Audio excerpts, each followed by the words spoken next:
রানাঘাটে বড় দুর্গাপুজো বন্ধ করার নির্দেশ প্রশাসনের। হতাশ উদ্যোক্তারা। বাতাসে বইছে আগমনের সুর। বাঙালির প্রাণের উৎসব দুর্গাপুজো হাতে গোনা আর মাত্র কয়েকটা সপ্তাহ বাকি। খাওয়া নাওয়া ভুলে মণ্ডপ প্রস্তুতির কাজ তুঙ্গে। শহর থেকে গ্রাম, ছোট থেকে বড়, সমস্ত পুজো উদ্যোক্তারা চরম ব্যস্ততায়। ঠিক সেই সময় নদিয়ার রানাঘাট, ধানতলা, কামালপুর অভিযান সঙ্গের বড় দুর্গাপুজো বন্ধ করার নির্দেশ দিল প্রশাসন। ১১১ ফুট দুর্গা প্রতিমা বানিয়ে সকলের নজর কাড়বেন বলেই চলছিল প্রস্তুতি। কিন্তু সেই দুর্গাপুজো বন্ধ করার নির্দেশ দিল প্রশাসন। এর ফলে চরম হতাশায় উদ্যোক্তারা।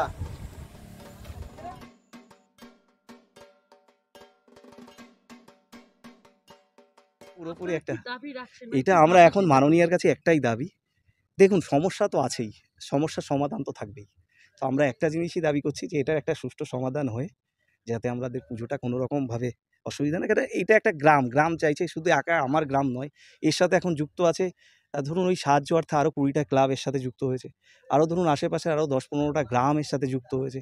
তো এখানে শুধুমাত্র একটা গ্রামই দেখুন যে এত বড় একটা রিস্ক নিয়েছে, এত বড় একটা পুজো করছে, কারণ কোনো রকম স্পন্সর শিপ ছাড়া। তো সেই জায়গায় দাঁড়িয়ে আজকে যদি এই পুজোটা বন্ধের দিকে যায়, তো এটা একটা অনেক দিকে খারাপ ইমপ্যাক্ট। তো সেই অবস্থায় গ্রামের লোক একটাই আশঙ্কা করছে যে পুলিশ কেন এসছে?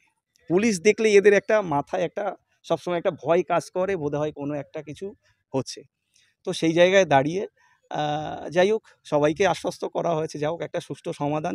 আমরা মাননীয় মুখ্যমন্ত্রীর কাছে আবেদন জানাচ্ছি অন্তত আমাদের পরিবেশটা দেখে অন্তত যাতে এটার একটা সুষ্ঠু সমাধান হয়, আমরা যাতে পুজোটা করতে পারি, হ্যাঁ, সমাধানে আসে, যাতে প্রশাসন অতি দ্রুততার সাথে এই সমস্যার সমাধান করে। পুজোটা সম্পূর্ণ একটা গ্রামের আবেগ তৈরি হয়ে গেছে এখানে, এই পুজোটা নিয়ে একটা ক্রেজ তৈরি হয়েছে। আপনার নাম?